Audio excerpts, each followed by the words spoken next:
L'expression « nous n'avons jamais rien vu de tel auparavant » n'est pas seulement une expression accrocheuse, elle reflète profondément les événements extraordinaires qui se déroulent autour de nous. Le monde est véritablement stupéfait face à une série d'événements sans précédent. Prenons un moment pour reconnaître la gravité de la situation. Nous ne nous intéressons pas aux événements qui se sont déroulés au cours d'une année, mais plutôt au cours des derniers mois. Le rythme auquel ces événements se produisent est stupéfiant, laissant le monde à bout de souffle, luttant pour suivre le rythme de cet assaut incessant. On a l'impression d'une séquence sans fin, avec un événement dramatique qui se succède rapidement. En effet, nous n'avons jamais été témoins d'une chose pareille auparavant. Ici, aux États-Unis, la tourmente a atteint des niveaux sans précédent. Un ancien président, aujourd'hui candidat à la présidence, a comparu devant un tribunal en pleine année électorale, une situation qui suffirait à ébranler les fondements même de toute démocratie. Mais ce n'est que le début. Une tentative d'assassinat contre Donald Trump a provoqué une onde de choc dans tout le pays, accentuant le sentiment de chaos. Pendant ce temps, le président Joe Biden a annoncé sa décision de se retirer de la course à la présidence de 2024, soutenant la vice-présidente Kamala Harris comme son successeur préféré. Les événements de cette année sont si dramatiques et surréalistes que nous avons l'impression de vivre dans une série télévisée. Mais ce n'est pas de la fiction, c'est notre réalité, et nous sommes tous les personnages de ce drame qui se déroule. Alors qu'il reste encore plusieurs mois avant l'élection présidentielle, il est clair que des développements encore plus significatifs se profilent à l'horizon. L'année continuera probablement d'être façonnée par des événements majeurs qui laisseront un impact durable sur la nation. De toute ma vie, je n'ai jamais vu notre pays aussi profondément divisé. Plus de 160 ans après la guerre civile, près de la moitié des Américains pensent qu'un autre conflit civil est très probable ou probable. Cela témoigne des profondes divisions qui définissent désormais notre nation. Nous n'avons jamais rien vu de tel auparavant. Cette phrase, souvent utilisée pour décrire des moments extraordinaires, résonne aujourd'hui plus profondément que jamais alors que nous sommes confrontés à une crise financière mondiale d'une ampleur historique. Entre le 17 juillet 2024 et le 7 août 2024, la bourse a subi une perte dévastatrice de 6,4 billions de dollars, laissant les traders et les économistes en proie à la crainte que cela ne soit que le début d'un effondrement économique bien plus important. Comme l'a dit un analyste, il y a des couteaux qui tombent partout. Le spectre de la récession plane de manière inquiétante tandis que l'escalade des tensions au Moyen-Orient pousse Israël et l'Iran au bord de la guerre. Nous nous trouvons au bord d'un événement monumental, tous les indicateurs pointant vers une tempête qui approche rapidement. En effet, nous n'avons jamais rien vu de tel auparavant. Il semble que le monde soit frappé par une convergence d'événements majeurs, tous survenant simultanément, chacun plus conséquent que le précédent. Le paysage géopolitique subit une transformation spectaculaire. Le 1er janvier, l'alliance des pays BRICS s'est élargie pour inclure l'Égypte, l'Éthiopie, l'Iran et les Émirats arabes unis, ce qui marque un changement important dans la dynamique du pouvoir mondial. La fin de l'accord sur le pétrodollar a provoqué une onde de choc sur les marchés internationaux, suscitant des inquiétudes quant à la stabilité et à la force future du dollar américain. Dans le même temps, des émeutes et des manifestations ont éclaté dans le monde entier, du Royaume-Uni au Nigeria, du Bangladesh à d'innombrables autres pays, alors que le monde est aux prises avec des troubles et une instabilité. On a l'impression que le monde est pris dans une réaction en chaîne implacable, une crise en déclenchant une autre dans une séquence sans fin de troubles. Les événements décrits ici ne font qu'effleurer la surface de ce qui s'est passé cette année. Vraiment, nous n'avons jamais rien vu de tel auparavant. Le rythme des changements technologiques est tout aussi stupéfiant, avec des entreprises comme Neuralink d'Elon Musk en tête de ce qui pourrait être une percée révolutionnaire. Si elles réussissent, les avancées de Neuralink pourraient remodeler notre monde d'une manière qui surpasse même l'impact d'Internet ou de l'ordinateur personnel. Leur objectif est de développer des interfaces cerveau-machine qui permettraient aux humains de se connecter directement aux ordinateurs, offrant ainsi potentiellement aux individus un accès instantané aux vastes connaissances et capacités d'Internet ou à une IA avancée comme ChatGPT, le tout dans les limites de leur propre esprit. Imaginez les possibilités, un monde où la puissance de la technologie serait parfaitement intégrée à la conscience humaine. Nous n'en sommes qu'aux prémices de cette technologie révolutionnaire, mais imaginez les possibilités qu'elle offrirait si elle réussissait.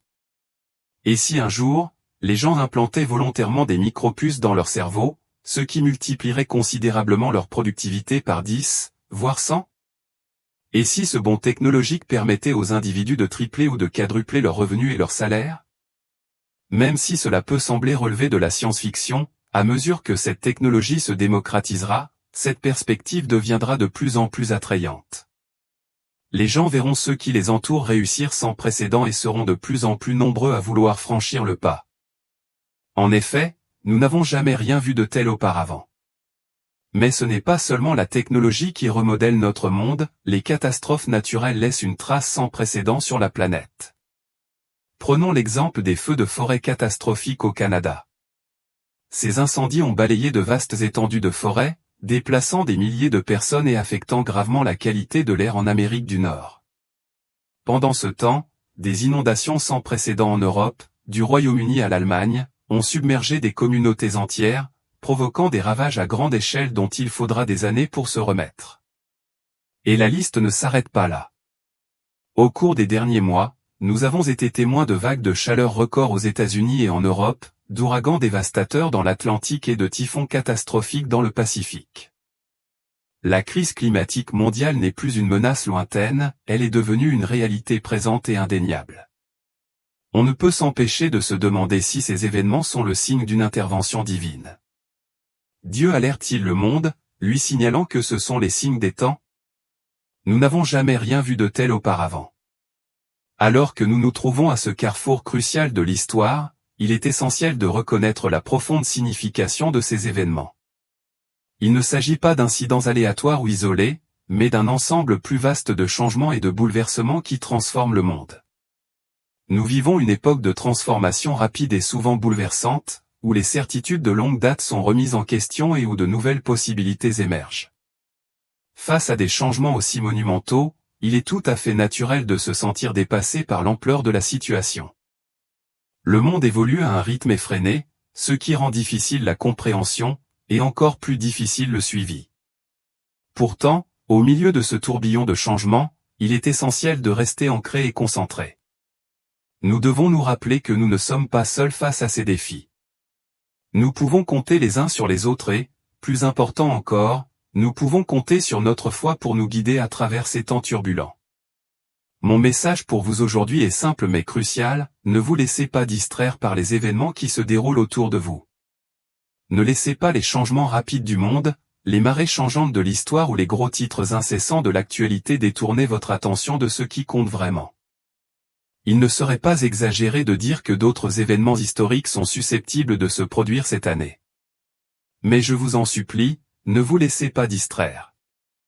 Je vous supplie de vous concentrer sur quelque chose de bien plus important que l'élection présidentielle à venir ou le chaos qui tourbillonne dans le monde. Cette chose, c'est votre âme. Voyez-vous, mes amis, alors que tous ces événements se produisent autour de nous, alors que nous sommes témoins du passage du temps, du mouvement de l'histoire et des signes des derniers jours, ce qui compte vraiment, c'est l'état de votre âme. Où irez-vous quand vous mourrez?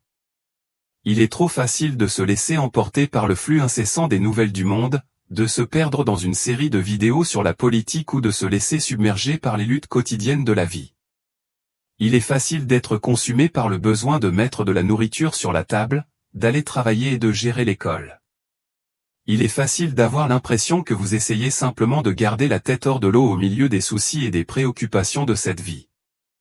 Avec tout ce qui se passe autour de nous, la distraction est presque inévitable. Mais aujourd'hui, je veux ramener votre attention sur ce qui compte vraiment, votre âme. Savez-vous où ira votre âme lorsque vous quitterez ce monde? J'oserais dire qu'un nombre important de personnes évitent volontairement de penser à cet aspect le plus certain de leur existence. Elles évitent de contempler la seule certitude de la vie, leur propre mortalité. L'inévitabilité de la mort est quelque chose qui se produira avec une certitude absolue. Si l'arrivée à la retraite, l'élection présidentielle de novembre 2024 ou la reprise de votre portefeuille d'actions sont des choses incertaines, la réalité de la mort ne fait pas l'objet d'un débat. En vérité, même les 10 prochaines minutes ne sont garanties pour aucun d'entre nous. Cette perspective devrait nous permettre de mettre en lumière ce qui compte vraiment et ce qui devrait être notre priorité absolue. Tous les événements et les distractions qui occupent notre vie, dans le grand schéma, ne sont que des divertissements. Ce qui compte vraiment, c'est l'état de notre âme lorsque nous quittons ce monde. C'est inévitable, notre âme quittera ce royaume terrestre. La question cruciale est, où ira-t-elle?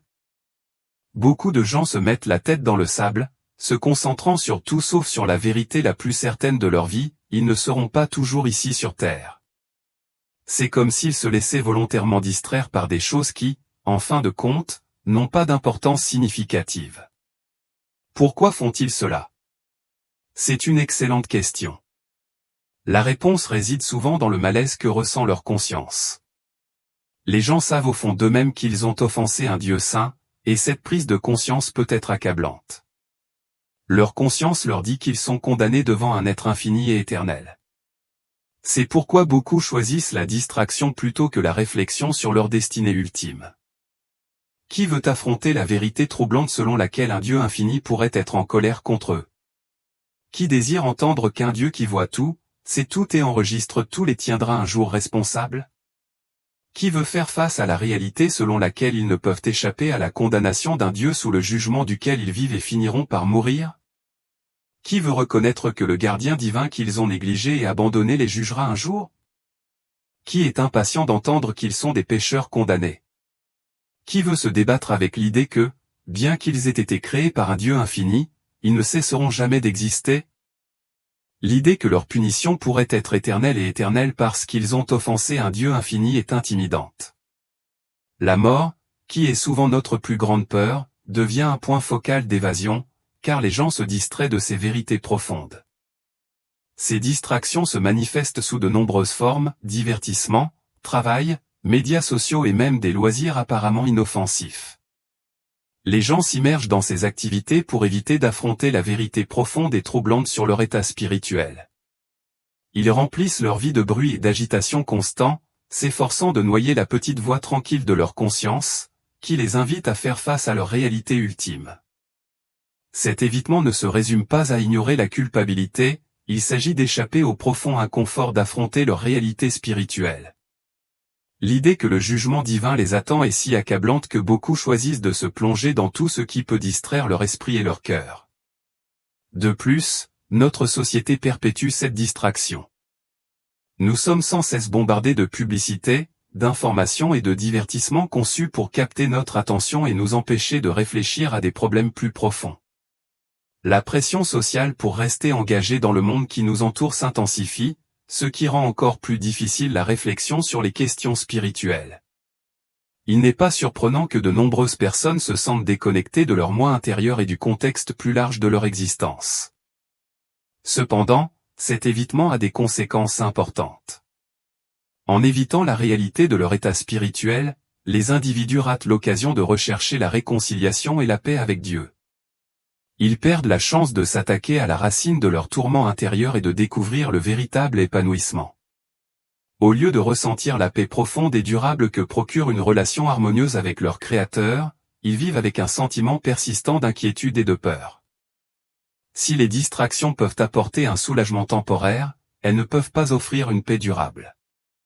La paix véritable et durable vient de la confrontation avec la réalité de sa condition spirituelle et de la recherche du pardon.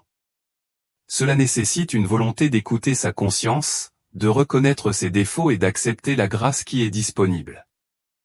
En fin de compte, le choix est clair, continuer à vivre dans la distraction et le déni, ou faire face à la vérité et découvrir la paix et le but qui naissent d'une relation authentique avec Dieu.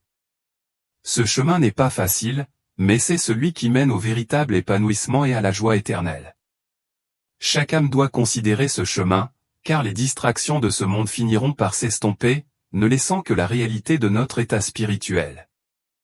S'il est facile de se laisser absorber par l'actualité mondiale, la politique, les responsabilités quotidiennes et les innombrables défis de la vie, il est essentiel de garder à l'esprit ce qui compte vraiment, le destin de votre âme.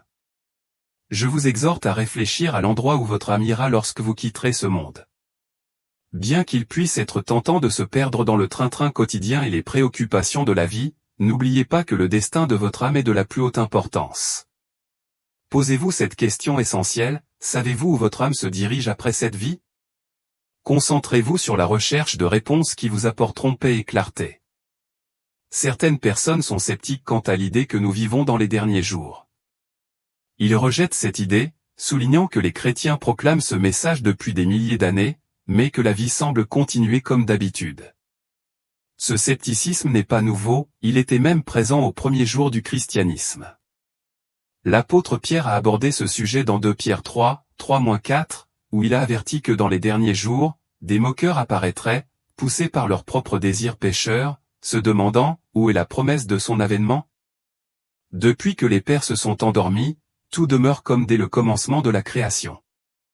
Cette attitude persiste aujourd'hui, beaucoup rejetant l'urgence de tels messages et supposant qu'ils ont beaucoup de temps. Cependant, ce scepticisme reflète une mauvaise compréhension des promesses de Dieu et de la nature du calendrier divin.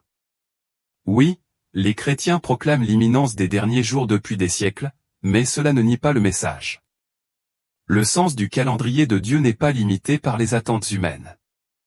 Ces promesses se déroulent selon un calendrier divin qui dépasse notre compréhension. La Bible nous dit dans 2 Pierre 3:8 que, pour le Seigneur, un jour est comme 1000 ans, et 1000 ans sont comme un jour. Ce que nous percevons comme un retard est en fait un témoignage de la patience de Dieu, car il désire que personne ne périsse, mais que tous parviennent à la repentance, 2 Pierre 3:9. Considérez ceci, même si le retour de Jésus était encore dans plus de 1000 ans, cela ne changerait rien au fait que chacun de nous a un temps limité sur cette terre. La certitude de notre mortalité signifie que, plutôt que nous pourrions l'espérer, nous nous tiendrons tous devant lui pour être jugés. Que Jésus revienne ou non de notre vivant, notre dernier jour pourrait être imminent. La nature fugace et imprévisible de la vie devrait nous pousser à prendre au sérieux le message de la repentance et de la préparation. Beaucoup ont pensé qu'ils avaient tout le temps du monde, pour finalement voir leur vie interrompue de manière inattendue par des accidents, des maladies ou des circonstances imprévues.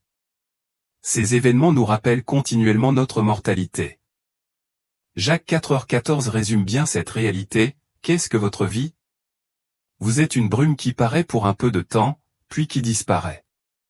Notre temps sur terre est bref et nous ne pouvons pas savoir quand nous serons face à notre Créateur. Cette vérité devrait nous inciter à réfléchir profondément sur l'état de notre âme et sur notre préparation à le rencontrer. De plus, le scepticisme à l'égard de la fin des temps néglige souvent les signes des temps. S'il est vrai que les générations précédentes ont vécu des événements importants et ont cru vivre les derniers jours, la convergence actuelle des événements mondiaux est sans précédent. Les progrès technologiques, les changements géopolitiques, les catastrophes naturelles et le déclin moral s'alignent tous étroitement sur les prophéties bibliques concernant la fin des temps. Cela ne signifie pas que nous pouvons prédire le moment exact du retour de Jésus, mais cela devrait nous sensibiliser à l'urgence croissante du message. Même si la fin du monde tel que nous le connaissons n'est pas imminente, la fin de chaque vie individuelle est certaine. Hébreux 9h27 nous rappelle, « Or, comme il est réservé aux hommes de mourir une seule fois, après quoi vient le jugement. » Nous serons tous inévitablement confrontés au jugement, et l'issue de ce jugement dépend de l'état de notre âme.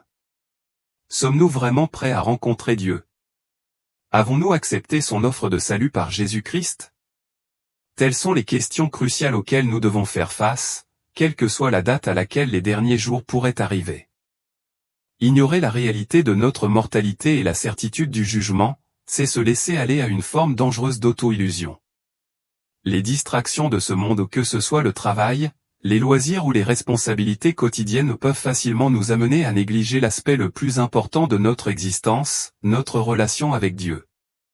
L'urgence de ce message n'est pas atténuée par le passage du temps, en fait, elle est renforcée par la certitude de notre rencontre finale avec notre Créateur.